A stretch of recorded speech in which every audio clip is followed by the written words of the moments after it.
Hoy nos vamos a referir al segundo libro de Reyes. La semana pasada prácticamente cubrimos todo el libro y hoy vamos a ver la segunda parte del libro, que en realidad es uno solo. Pero por cuestiones prácticas el libro fue dividido esencialmente cuando se hizo la traducción del hebreo a el griego. Entonces el manuscrito en hebreo estaba corto, y cuando se tradujo al griego, el manuscrito quedó mucho más largo, ¿sí? Y entonces, por esa razón, sencillamente lo que se hizo por parte de todos los traductores, pues sencillamente cortarlo, ¿sí? Es eso. Es más o menos igual a lo que sucede cuando ustedes tienen una Biblia que es en inglés y en español, y en una columna está en inglés y en la otra columna está en español, pero hay un texto que es más largo que el otro. ¿Cuál de los dos es más largo? ¿El inglés o el español? Cuando ustedes ven exactamente los mismos versículos enfrente, en inglés y en español, hay un texto que es más largo que el otro. ¿Cuál es? El español. Sí. ¿Y por qué razón el español? Bueno, hay muchas razones. Pero una de las razones más importantes es por la manera en que nosotros usamos los pronombres. ¿Sí? Por eso. Entonces, de tal manera que... En el hebreo no se usaban vocales. En el hebreo no se usaban vocales. ¿Sí? En el griego sí comienzan a usarse vocales. Exactamente. Entonces, debido a eso, perdón, yo dije, creo que me equivoqué, el inglés es más largo que el español. ¿Cuando yo lo miro? Sí. ¿El inglés? Sí, perdón, me equivoqué. El inglés es más largo que el español, porque el inglés usa los pronombres de una manera diferente, por ejemplo, a la de nosotros, ¿sí? Nosotros cuando tenemos el verbo y decimos, por ejemplo, oremos, entonces el pronombre está ahí dentro del verbo. Sí, oremos quiere decir oremos nosotros. En el inglés tiene que decir nosotros oremos, las dos palabras, ¿ok? Algo muy parecido. Bien, entonces por esa razón la división de este libro fue sencillamente por conveniencia. ¿Sí? Es eso. Bien, ¿qué podemos nosotros decir acerca del segundo libro de Reyes? Es un libro supremamente rico en cosas, supremamente rico, ¿sí? Cantidades de cosas que pasan en este libro, ¿sí? Aunque es un libro histórico, es un libro teológico también, como nosotros vemos aquí. La parte de hoy que ustedes van a ver aquí es toda la teología que está implícita en el libro de Reyes, ¿sí? La primera parte del domingo pasado hice énfasis en lo que fue la parte histórica. Hoy, si ustedes ven, vamos a hacer énfasis en lo que es la parte de teología, ¿sí? Y hay varios puntos que vamos a señalar luego. Bien. El autor es desconocido, desilusiones y desastres. Vamos a ver la introducción acá. La proposición central, es decir, el tema esencial del libro son las desilusiones y desastres reales de los reyes. ¿Bien? ¿Cuál es el propósito del libro? El propósito del libro, Segunda de Reyes, es narrar la historia del pueblo judío desde la muerte de Acab y de Josafat hasta el cautiverio babilónico. El libro cubre desde el siglo IX a.C. hasta el 586 a.C. El paulatino deterioro moral del pueblo judío y su abierta rebeldía contra Dios ocasionaron numerosos actos punitivos como la caída de Israel a manos de Asiria, Segunda de Reyes 17, y la caída de Judá a manos de Babilonia. Eso es esencialmente lo que va a tratar el libro. Pero, si a mí me preguntan cuál es como el tema que más se enfoca, que más persiste dentro del libro, yo diría que este libro nos muestra cómo es tan difícil salir del pecado. El pecado es como una mancha tan horrible que no sale, y lo vemos aquí en esta historia de estos 38, 40 reyes. ¿Sí? El uno es un desastre, el otro es peor, este no sirve, este tiene tales problemas, y Dios en su sufrimiento largo, en su paciencia, ¿sí? manda un profeta para que guíe, manda al otro profeta, y así sucesivamente, y esa maldad persiste y persiste y persiste. Yo creo que esa es una de las mayores conclusiones que nosotros podemos sacar del libro, en la medida en que lo vamos a ver. Entonces, es la historia de 40 reyes. ¿Sí? 40 de Israel o de Judá. 40, 20 y 20, algunos dicen en 19 y 19. ¿Sí? 40. 20 en el norte y 20 en el sur. ¿Sí? 20 y 20. Y de esos 20, de esos 40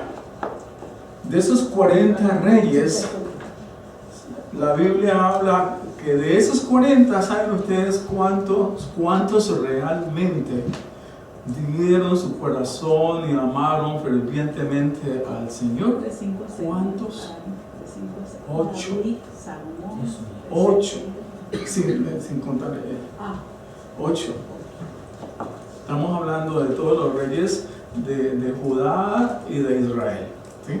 Desde Judá, desde que el reino se dividió. Acuérdense que cuando Salomón termina su reinado, su hijo Roboam, el que sigue, es el que ocasiona la división de Israel. Y se va a dividir en dos. ¿Sí? Se va a dividir en dos. Voy a mostrarles de una vez, a localizarnos más o menos con esto de una vez, aquí en unas gráficas que tengo.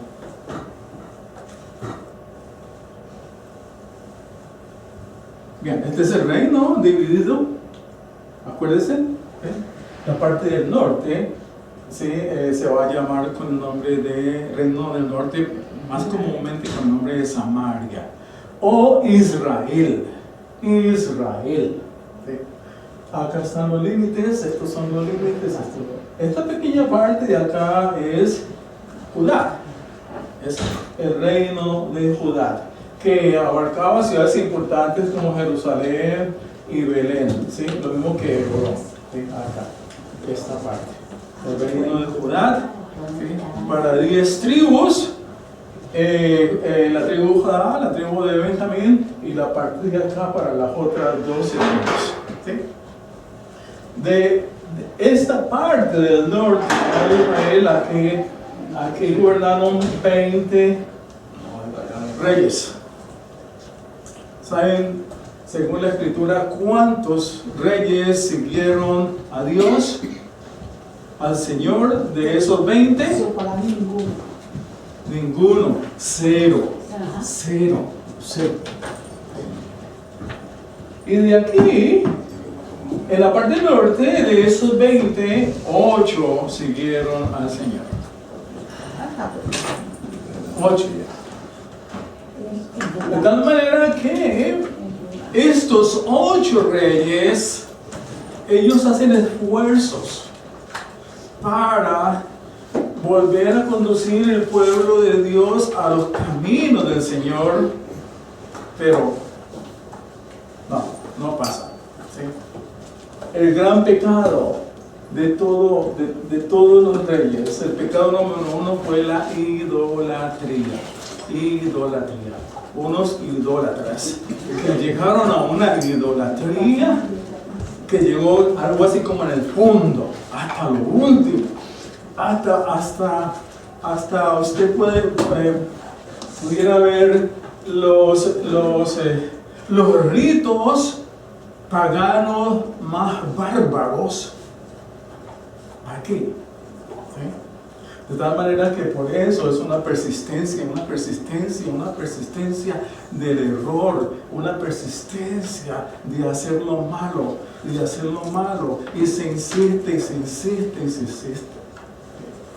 Esto es muy importante señalarlo, porque mucha gente dice la historia de Israel es la historia de cada uno de nosotros.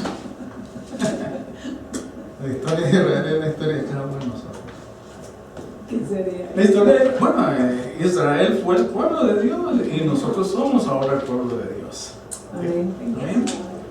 Entonces, el pecado es tan poderoso que hay que tomarlo muy en serio. Y es como una mancha que hay sobre la tierra que le echas un detergente al otro y el otro y nada que sale. Con cloro, que nada. Ni con cloro. Hasta haces el roto ahí en... Ese es terrible. ¿Sí? Entonces, esos son. Bien. Una gráfica que vamos a utilizar nosotros mucho hoy es esta. Es esta gráfica. Aquí ustedes pueden ver los reyes todos los reyes. En esta parte de acá están los reyes del norte, o sea, los reyes de Israel, y acá están los reyes del sur, o sea, de Judá. Todos ellos están ahí.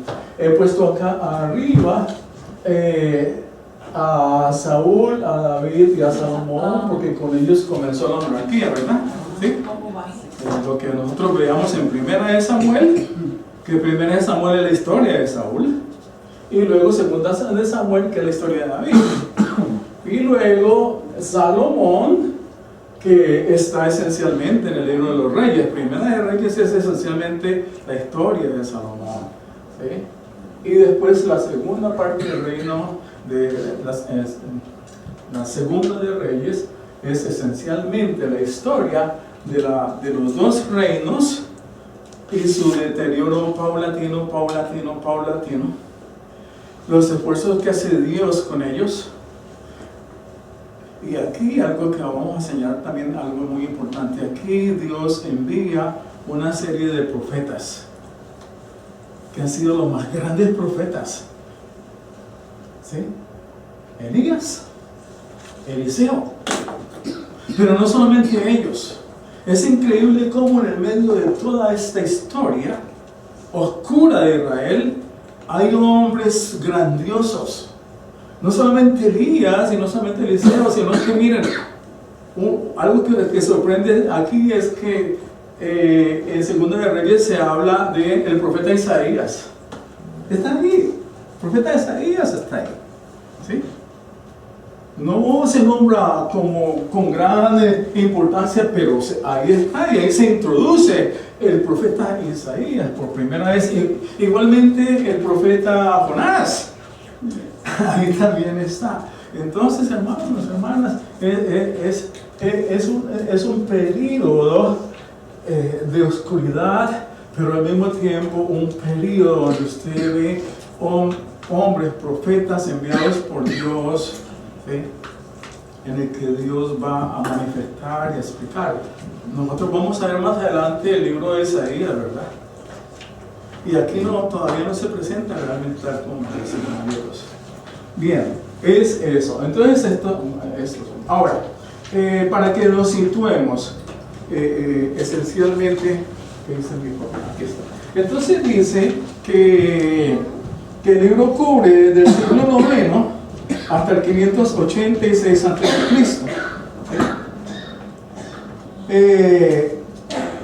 Cuando en el capítulo 17 Israel cae a manos de Asiria, o sea, la parte norte cae a manos de Asiria, ¿Sí? Estamos en el propósito del libro y ahora les voy a mostrar qué fue lo que pasó. Entonces aquí vamos con esta. Este es el reino de Asiria. ¿Sí?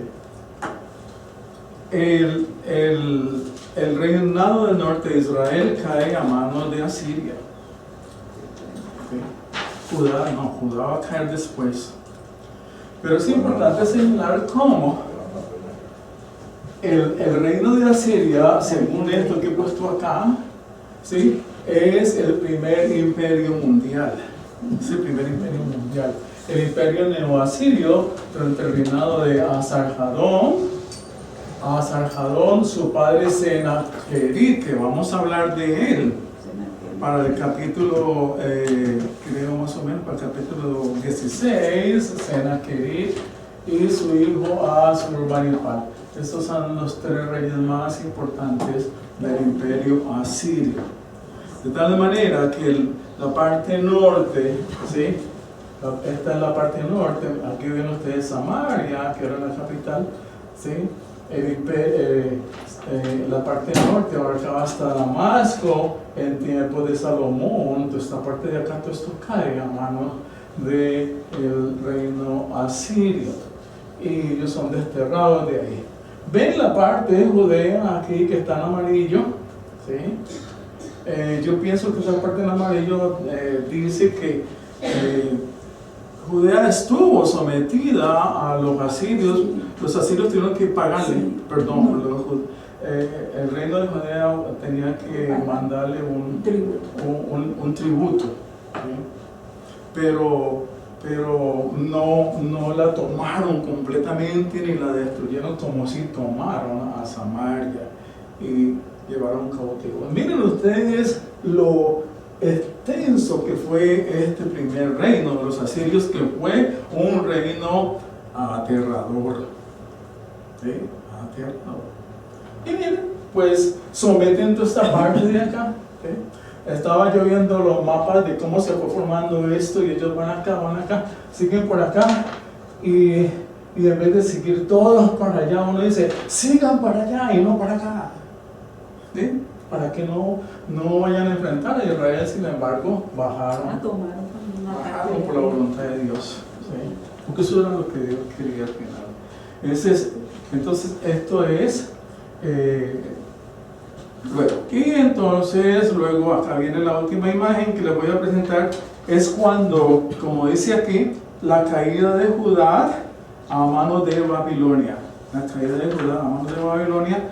Que eso está en el capítulo 25, Segunda de Reyes, capítulo 25, relata toda la historia de cómo el rey Nabucodonosor ataca a Judea.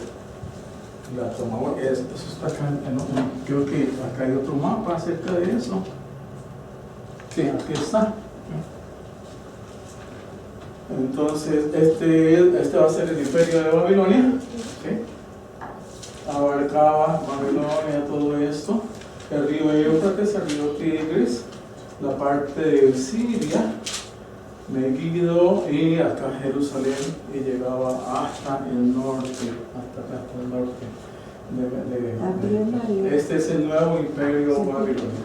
¿Okay? Este es el nuevo imperio. Este es el tiempo, hermanos, en la antigüedad, que es el tiempo de los imperios de la antigüedad. Sí, comienza acá. Y realmente, pues, si usted compara la parte de Israel en relación con estos reinos, pues es una comparación donde usted ve un pequeño pueblo en medio de un imperio poderoso y en medio de un pueblo poderosísimo, y en esa mitad está un pueblo pequeño. ¿Sí? Por eso Dios dice, yo te escogí, Israel, no por lo que tú eres, sino por el amor que te tengo. Te escogí por amor, no por los méritos. ¿Sí? Es eso. Entonces, es esa. ¿Okay? Creo que esa es la última imagen. Voy a regresarme otra vez y voy a poner la imagen de los reyes. Bien. Entonces, esa es la introducción. El versículo clave es Segunda de Reyes 17, desde el 19 hasta el 20. Segunda de Reyes 17, 19 hasta el 20.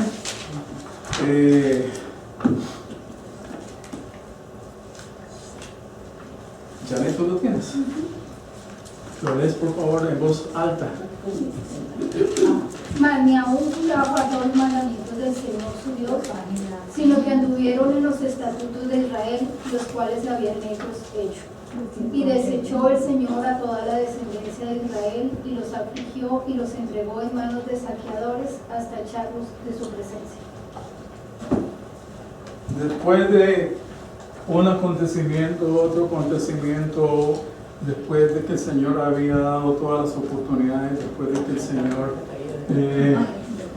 había sufrido, finalmente el Señor decide echar 17 qué. ¿ah? 17 17, 19 al 20. 19. Decide echar a su pueblo de su presencia. ¿Sí? Y no hay cosa más horrible que Dios lo eche de su presencia. No hay cosa más horrible. Ninguno de nosotros ha sido echado de la presencia de Dios. Sí. Entonces, bien. Entonces, ahí se muestra entonces lo que Dios decidió. Bien, el libro lo podemos dividir en 3 partes. ¿Sí? Es un libro bien denso, porque tiene un nombre, otro nombre, otro nombre, otro nombre. Y va en una secuencia de nombres, pero una lluvia de nombres. Y la otra dificultad que yo veo acá en el libro es que no tiene como un personaje central. ¿Sí? No como, por ejemplo, los libros de Samuel, que tienen como personaje central David o Saúl. Aquí realmente no hay un personaje central. ¿Por qué? ¿Cuál es el motivo? Que no tiene un personaje. El motivo es que el autor o los autores de este libro quieren mostrar todos los reyes. ¿Sí? Y quieren mostrar una cosa, su aspecto moral. Si el rey fue bueno o fue malo. Y fueron demasiados reyes, por eso él va del uno al otro rápidamente. Entonces son todos estos nombres. Entre otras cosas, la manera en que el autor los presenta es que él dice Joás, en tiempos en que reinaba el rey Acab, ¿sí? Y entonces los entrelaza, esa es otra cosa, los entrelaza el uno con el otro. ¿Sí? Mientras pasaba esto en el reinado del norte de Israel, pasaba esto en el reinado del sur y así. ¿Sí? Y cuando Manasés llevaba 40 años en el gobierno, entonces Saúl o Pequías o Peca comenzó a gobernar. Entonces los entrelaces hacen muy difícil eso, ¿sí? Es eso. Lo que más se muestra de todos estos reyes esencialmente es su aspecto moral.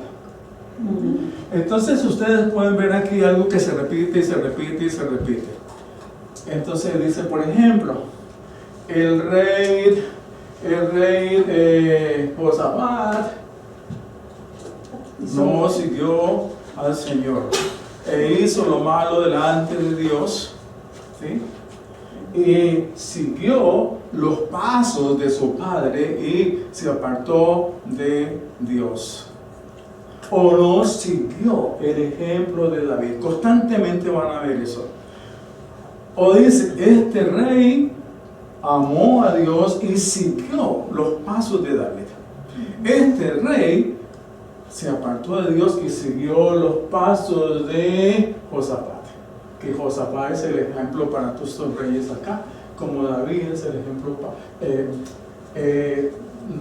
para los reyes buenos. ¿Sí? David para los reyes malos, Josafat para los reinos malos. Bien.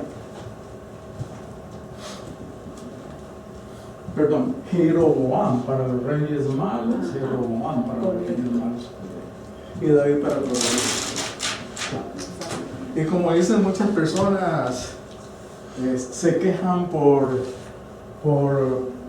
los nombres tan raros para nosotros. Sí, como de chino, ¿verdad? Y no solamente eso, sino que hay varios reyes que se repiten. Jeroboam 1, Jeroboam 2, sí, hay otro que se repite en ambos lados. Creo que es Joás. Acá, O sí, acá Joás está aquí y Joás está acá también, se repite. Acá, Acá también, ¿sí? Entonces eso, ¿sí? Pastor. Ok, ¿qué es eso? Bien, entonces ya les he hecho como una presentación general del libro, ¿sí? Del libro. Voy a tomar algunas partes donde nosotros podemos ver algunas cosas, unas partes bien interesantes acerca del libro, ¿sí? Entonces, vamos a ver eso. Para terminar con este material, ¿sí?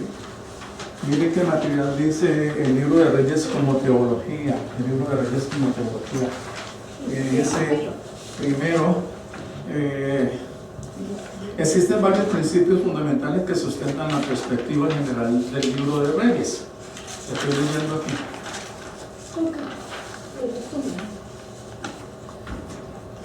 Primero, el pueblo como elegido de Dios. Un aspecto central de la teología de Reyes es la afirmación de que Israel y más tarde Judá no era en sí mismo mejor que ninguna otra nación. Los israelitas no eligieron a Dios en primer lugar, más bien Dios los apartó de todas las naciones. De todas maneras, el libro afirma de que sea como sea, con todos estos desastres, este pueblo era el pueblo de Dios. ¿Sí? Sea como sea. En eso es claro el libro. ¿Sí? Es el pueblo de Dios, son los hijos de Dios. ¿Sí? Igualmente, exactamente igual como los hijos que uno tiene, que sean buenos, sean malos. Son los hijos. Son buenos, porque mire las Son manos. los hijos y hay que amarlos por igual. Mire los dedos no son iguales.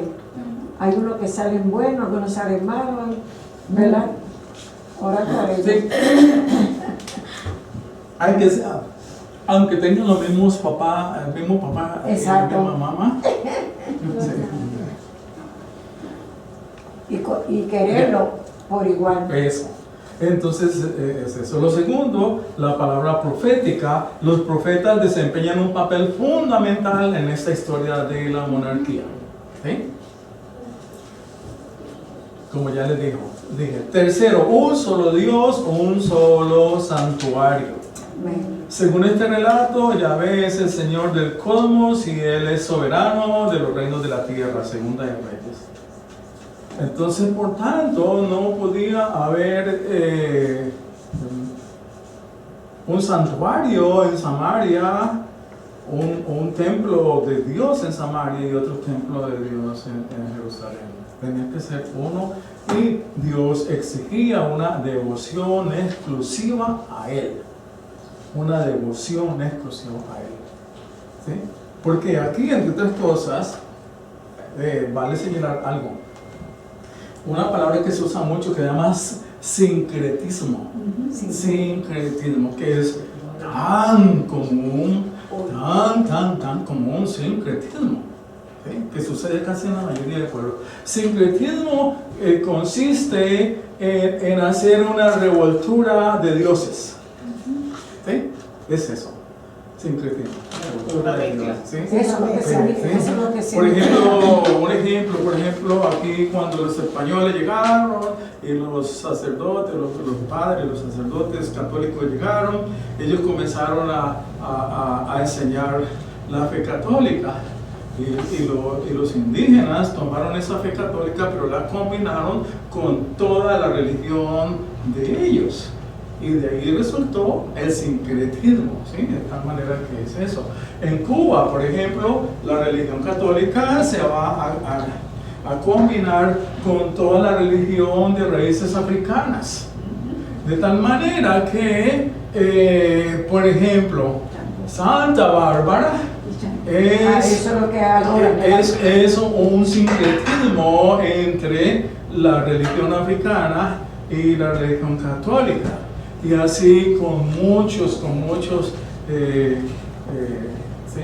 De tal manera que en Cuba, a los nombres de los santos de la santería, sencillamente lo que hacen es que le cambian el nombre y le ponen un nombre del catolicismo. ¿Sí? Eso es el sincretismo. Y eso es lo que pasa aquí entre este pueblo, y eso es lo que pasa hasta el día de hoy. Eso es lo que pasa hasta el día de hoy, el sincretismo, que yo tomo lo bueno de esto, yo tomo lo bueno de esto, ¿sí? Uno muchas veces ve un amigo que tiene una creencia, pero en su casa tiene el Buda, por ejemplo, o tiene una herradura ahí y tiene que estar más grande en la casa. Esto va a estar terrible. Porque tiene la Biblia abierta en la mitad de la sala. Tiene que ser 23. Entonces eso se llama sincretismo, y uno de los principales aspectos negativos de los reyes fue este sincretismo. Siempre trataron de combinar todos los preceptos que venían desde Deuteronomio con partes de lo que fue los dioses idólatras, principalmente Baal. Y hubo un intento muy grande de muchos de los monarcas por erradicar la religión de Baal. Hubo muchos intentos, y casi que prácticamente en tiempo de Josías, ¿sí? Casi que se intenta. Este señor, es maravilloso porque él hace una persecución tremenda contra la religión de Baal, ¿sí? Obsesionado. Pero luego dice, hubo unos lugares que no se pudieron, los lugares altos, la Biblia, los lugares altos, y era todavía residuos de esa religión pagana que no pudo exterminarse, nunca pudo exterminarse. Sí, es eso. Entonces, Dios es un Dios celoso y exige una devoción totalmente. Y a lo último, en el punto 4, el pacto y la realeza. Dos pactos principales ocupan un lugar destacado en el libro de Reyes: el pacto mosaico y el pacto davídico. El autor evaluaba la conducta tanto del rey como del pueblo basándose en el pacto establecido en el monte Sinaí. Entonces, de esa manera se evalúa esto. Bien, vamos ahora, ya hice la introducción general, les queda por contestar las preguntas, que son bien fáciles y no son sino 5. ¿Sí?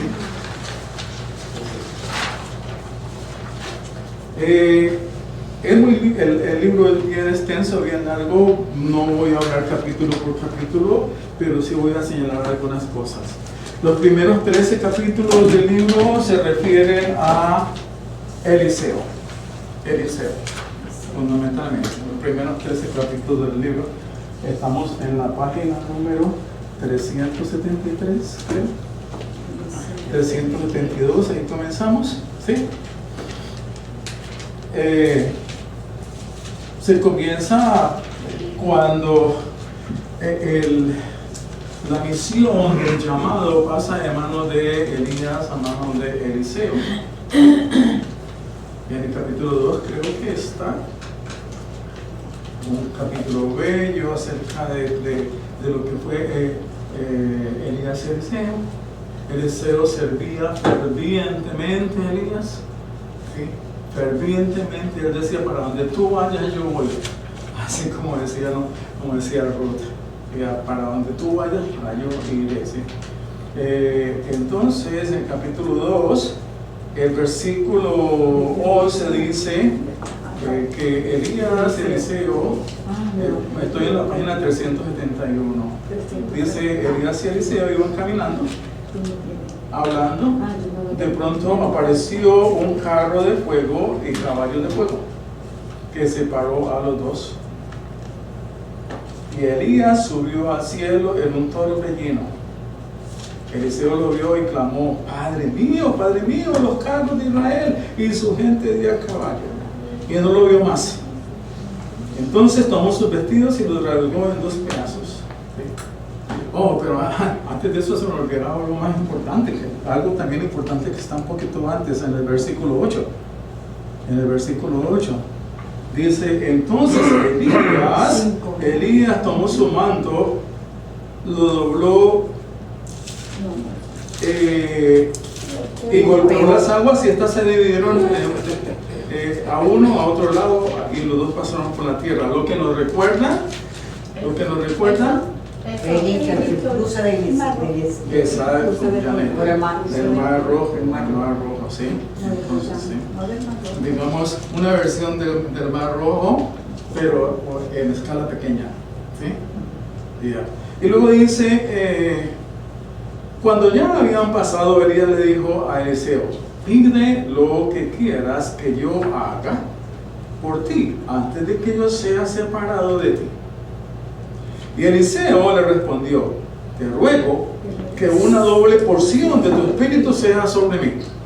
Cosas difíciles. Te ruego que una doble porción del espíritu sea sobre mí. Y voy a hacer aquí un comentario, porque todo lo que yo leo, la mayoría de personas dice que lo que Elías estaba pidiendo acá era doble poder. Amén. Doble poder sobrenatural. Y muchos dicen, esta semana leí algo que decía que por esa razón, Elías hizo 7 milagros, mientras que Eliseo hizo 14, sea doble. Bien,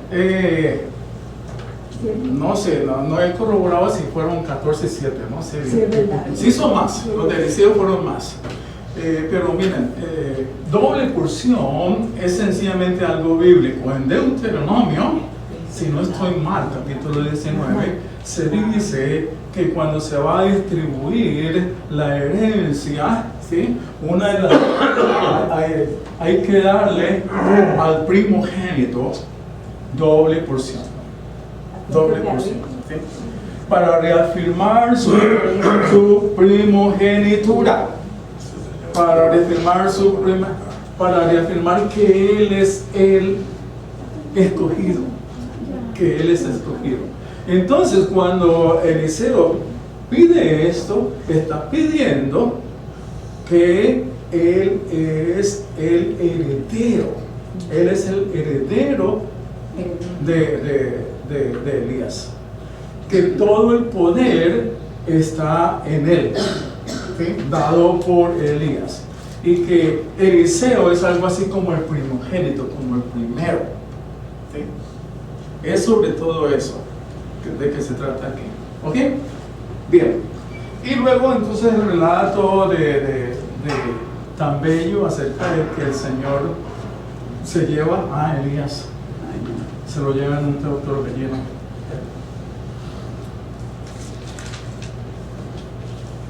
Entonces Elías sube al cielo y Eliseo comienza su ministerio, ¿sí? Eliseo también separa las aguas. Eliseo también para el capítulo 5 hace otros milagros, multiplica los panes, ¿sí? Entre otras cosas hay una serie de milagros que ya nos anuncian el ministerio de nuestro Señor Jesucristo, ¿sí? Cristo es nuestro profeta, ¿verdad? Es nuestro profeta, ¿sí? Cristo es nuestro sacerdote, Cristo es nuestro rey. Pero Cristo es el último profeta, como dice en Hebreo, ¿sí? Todo lo que Dios dijo a través de los profetas no puede ser a través No de se puede llevar. Jesucristo, el último. Después de eso ya no hay nada más que agregarle a este santo libro. Amén. No hay nada más que Ni quitarle, ni ponerle. ni agregarle.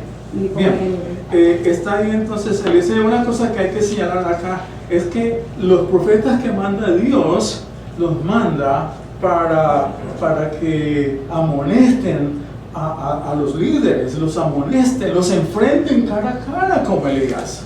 Elías fue un hombre valientísimo, ¿sí? Y entonces, pero no solamente eso, los profetas tenían compasión. Ven ustedes aquí la historia de los profetas ayudando a la viuda, resucitando al hijo, proveyendo para la comida. ¿Sí?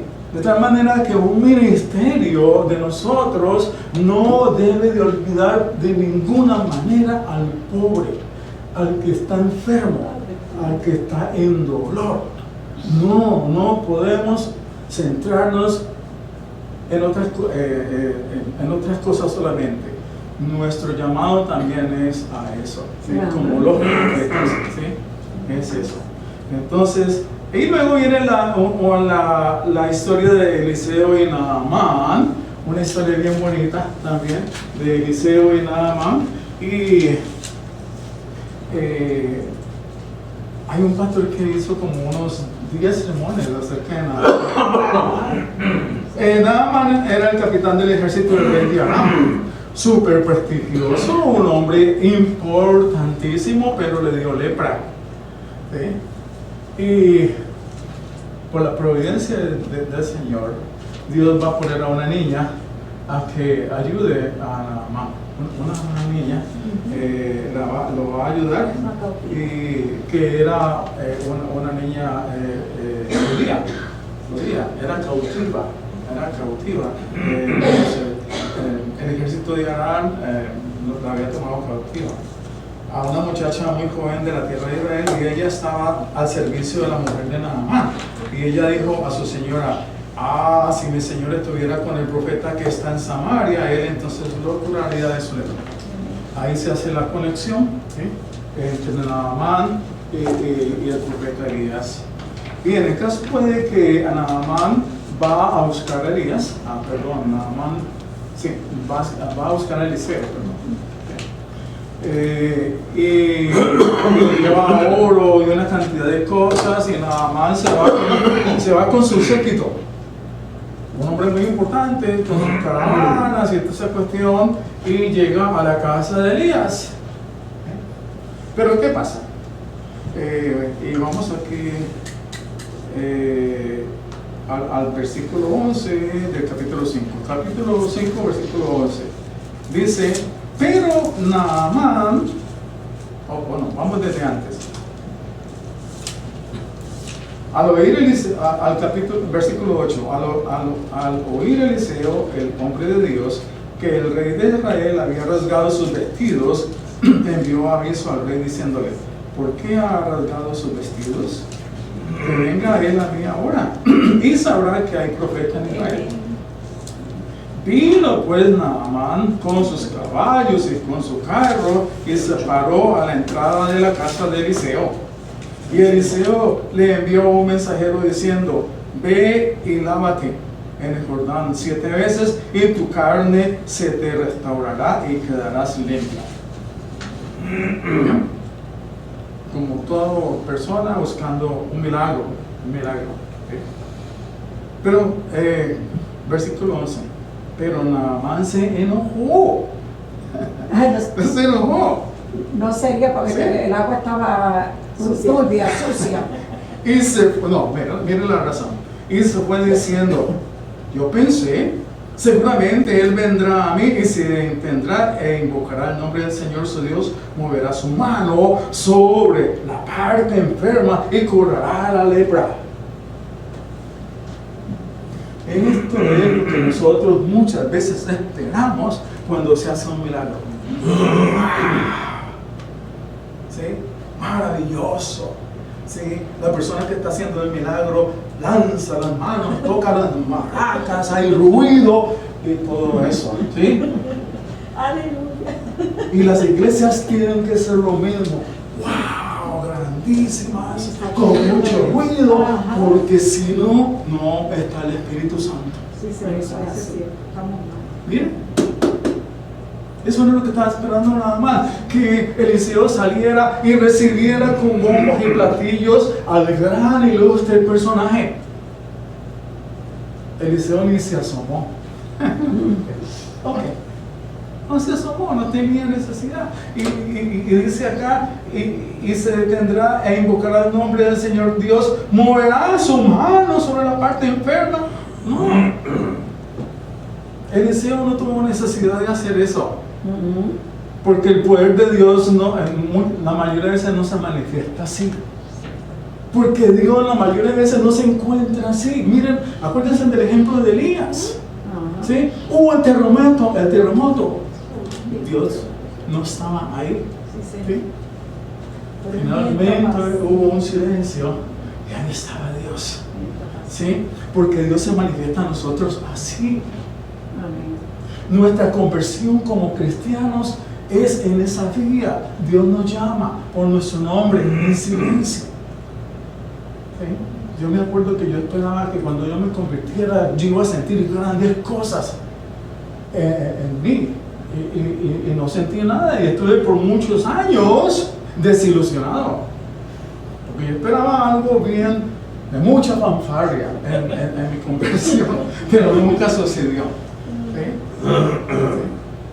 Pero es la labor del Espíritu Santo que obra en nosotros. ¿Sí? Entonces, estos son los ejemplos que desde ese tiempo nos da a nosotros esto. Bueno, y él dice, ¿no son el Habaná y el Farfar, ríos de Damasco, mejores que todas las aguas de Israel? Es decir, si Eliseo va a mandar a Naamán a que se bañe 7 veces en un río, tiene que ser un río prestigioso, porque él es prestigioso también, no en un río que nadie conoce. Es eso. ¿Sí? Entonces luego los siervos de él le dijeron, haz lo que el profeta te está diciendo. ¿Sí? Entonces él bajó y se sumergió 7 veces en el Jordán conforme a la palabra del hombre de Dios, y su carne se volvió como la carne de un niño y quedó limpio. Ahora reconozco que no hay Dios en toda la tierra sino en Israel. Le ruego pues que reciba ahora un presente de su siervo. Pero él respondió, vive el Señor delante de quien estoy, que no aceptaré nada. Qué importante. Qué importante. No es el dinero. No es el dinero. Aquella persona que está intercediendo para que se sane la otra persona, no lo hace por dinero. Él dice, vive el Señor, que no te aceptaré un solo centavo, aunque vengas con tus carros cargados de oro. No, ese no es el punto. El punto es la fe que tú tuviste, porque al fin y al cabo Naamán luego creyó. Y creyó es la fe. ¿Sí? Luego él sigue haciendo otra cantidad de milagros. Eliseo sigue haciendo más y más milagros. Capítulo 6 hace otros milagros como el del hacha. Del hacha que flotó. Sí. Capítulo 8.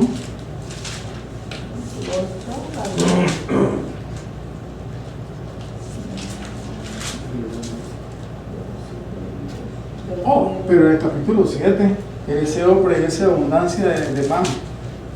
En Samaria estaba rodeada, Samaria iba a caer, estaba sitiada, la gente estaba muerta de hambre, la gente estaba muerta, ¿sí? estaba sitiada. Y entonces Eliseo dice, mañana va a haber comida en abundancia para todo el mundo. Y el rey dice, imposible. Miren cómo estamos, aguantando hambre. ¿Cómo que mañana? Y acá viene una historia es increíble, al mismo tiempo, como yo les decía, al mismo tiempo de la historia tan oscura, hay unos pasajes de una luz tremenda. Miren lo que va a pasar aquí. El rey no creyó. Y luego dice en el capítulo 7, versículo 3, dice: había 4 leprosos a la entrada de la puerta y se dijeron el uno al otro. Esto es en Samaria. ¿Por qué estamos aquí sentados esperando la muerte? Si decimos, vamos a entrar en la ciudad, como el hambre está en la ciudad, moriremos allí. Y si nos sentamos, aquí también moriremos. Esta es una situación que muchas veces nos pasa a nosotros, que estamos frenados. Por donde pensemos no encontramos salida. Ni por allá, ni por la derecha, ni por la izquierda, nada. Igual que ellos. Si se van para la ciudad mueren, si se quedan mueren, ¿sí? Pero luego dice: ahora pues vayamos y pasemos al campamento de los arameos, que eran los enemigos. Si nos perdonan la vida, viviremos, y si nos matan, pues moriremos. Pero tomaron una decisión arriesgada, porque los arameos estaban rodeando la ciudad, y ellos iban a desafiar al ejército, yéndose, enfrentando al ejército. Y bueno, y dice luego que el versículo 6: y cuando llegaron a las afueras del campamento de los arameos, resultó que no había nadie allí, porque el Señor había hecho que el ejército de los arameos oyera estruendo de carros y ruido de caballos, el estruendo de un gran ejército, de modo que se dijeron el uno al otro: ciertamente el rey de Israel ha tomado a sueldo contra nosotros a los reyes de los hititas y a los reyes de los egipcios, para que vengan contra nosotros. Por lo cual se levantaron y huyeron al anochecer, y abandonaron sus tiendas, sus caballos y sus asnos. Abandonaron todo. Todo lo abandonaron. Salieron despavoridos. Y entonces, cuando los leprosos llegaron al campamento de los arameos, no encontraron a nadie, pero sí encontraron comida por toda parte, provisiones militares por toda parte. Y entonces ellos no se quedaron ahí, ellos fueron, comieron primero. Sí, comieron primero, y no solamente eso, sino trataron de quedarse con algunas cosas. Y hablaron al rey y le dijeron: hay comida, hay en abundancia para todo el mundo, vamos. Y todos comieron. ¿Sí? Qué importante, cuando estemos en una situación que no sabemos para dónde vamos, para dónde, no nos quedemos ahí, actuemos. Hay que actuar, porque hay, ¿sí? Pedir la dirección a Dios. ¿Sí? Como los leprosos, vamos, desafiamos al ejército, y miren lo que encontraron.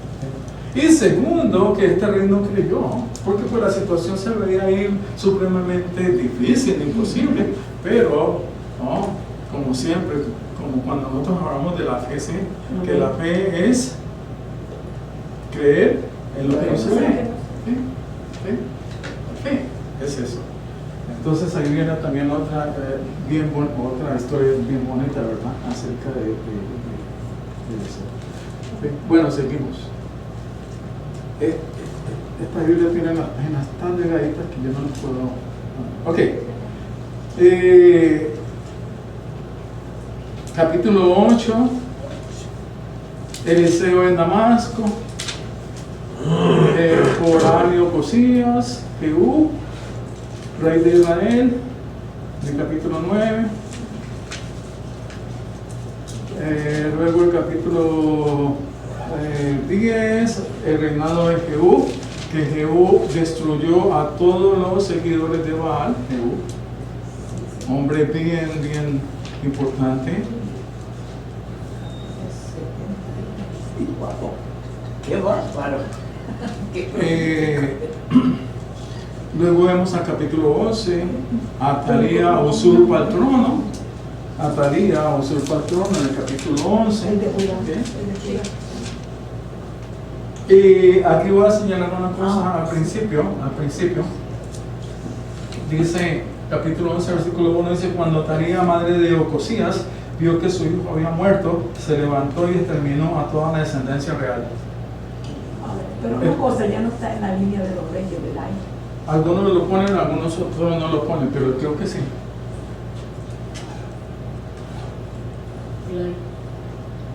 El dado acá, donde dice reino. Sí, mira. Ah, sí. Que Atalía, no, reina. sí, reina. Está bien, gracias. Y entonces Atalía exterminó toda la descendencia real. Exterminar toda la descendencia real significaba exterminar la descendencia de David. Significaba eso. Pero Dios le había prometido a David que siempre habría un descendiente de él para reinar. Este es uno de las situaciones en las cuales uno dice va a terminar la descendencia de David.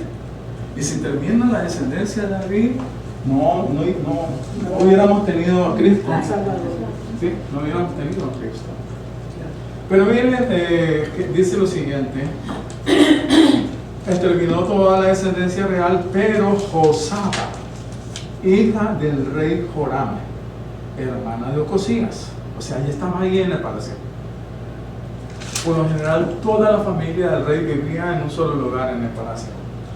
Pero Josaba, hija del rey Joram, hermana de Ocosías, tomó a Joás, hijo de Ocosías, y lo sacó a escondidas de entre los hijos del rey, a quienes estaban dando muerte, y lo puso a él y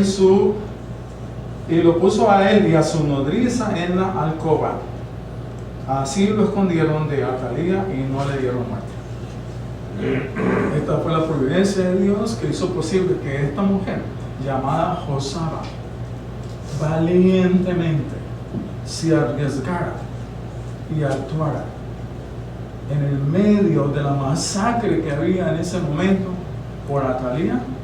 En esa masacre ella tomó a este niño, ¿sí?, y lo salvó a Joás, lo salvó, ¿sí?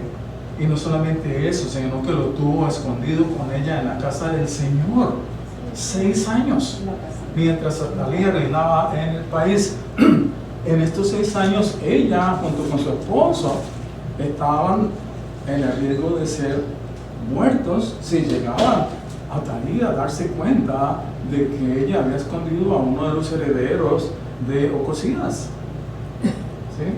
Y ellos se arriesgaron todo el tiempo y aguantaron todo esto hasta los 7 años.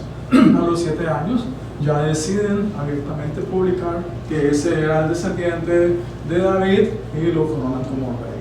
7 años reinó. Ahí no está.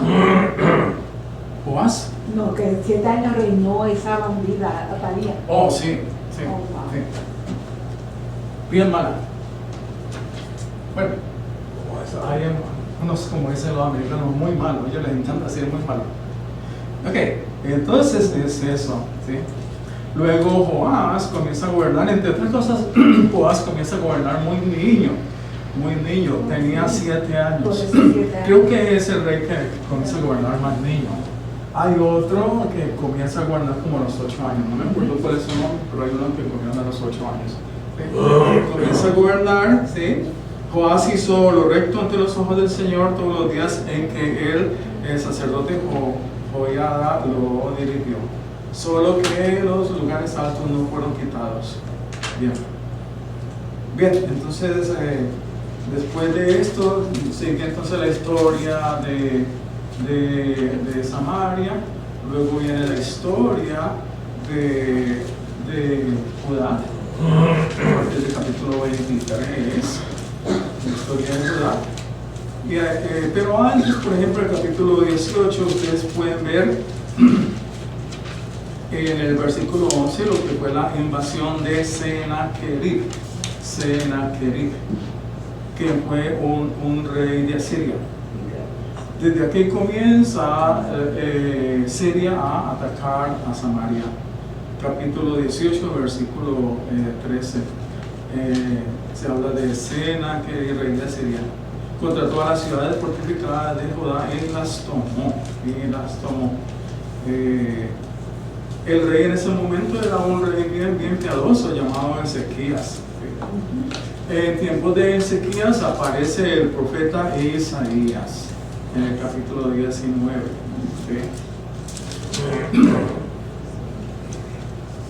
Bien, yo creo que vamos a tener que seguir en la próxima clase porque hay algo. La historia de Ezequías al final es bien linda. Yo quiero que la comentemos. La historia de Ezequías en el capítulo 20. Es una historia preciosa que nos enseña mucho. Entonces, dejemos aquí y en la próxima clase seguimos en el capítulo 20. ¿Bien? ¿Sí? Bien, oremos. Amantísimo Padre Celestial, en esta mañana, Señor, te damos gracias. Gracias, Padre, por lo que tú eres, por lo maravilloso que tú eres, Señor, por la manera en que al estudiar, Señor, tu santa palabra, descubrimos lo majestuoso, lo grandioso de ti, Padre Santo, tu paciencia, tu amor, tu sufrimiento por tus hijos. Sí, Padre. Padre Santo, gracias. Gracias por ser nuestro Dios, Señor. Te pedimos que nos dé la fuerza para estar siempre agarrados hacia ti, Señor, cubierto por tus alas. Bendito, Señor. Gracias, Señor. Gracias por este estudio, gracias por todos mis hermanos y mis hermanas. Señor, bendícelos a ellos, protégelos, Señor. Te pido por mi hermano Elías, Señor, para que tú le des la sanidad, Padre Santo, de su tos. Señor bendito, gracias por él y por todos los demás aquí presentes, Señor. Te pedimos, Señor, que en el servicio de esta mañana igualmente, Señor, sea tu Espíritu guiándonos, Padre Santo, que seas tú, Señor, y tu Santo Espíritu hablando a través del pastor. Dale, Señor, al pastor la sabiduría, el entendimiento, la palabra, para que sea, Señor, a través de él, Señor, que tú impactes igualmente nuestras vidas. Amén. Que el servicio de esta mañana, Señor, sea para tu gloria y tu honra igualmente, Padre Santo. Y que sea, Padre Santo, para la extensión de tu reino y la salvación de las almas. En nombre del Padre, del Hijo y del Espíritu Santo. Amén.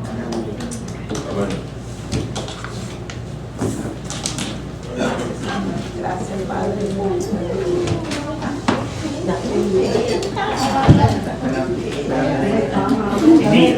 La doble porción de tu espíritu. Doble porción de tu espíritu.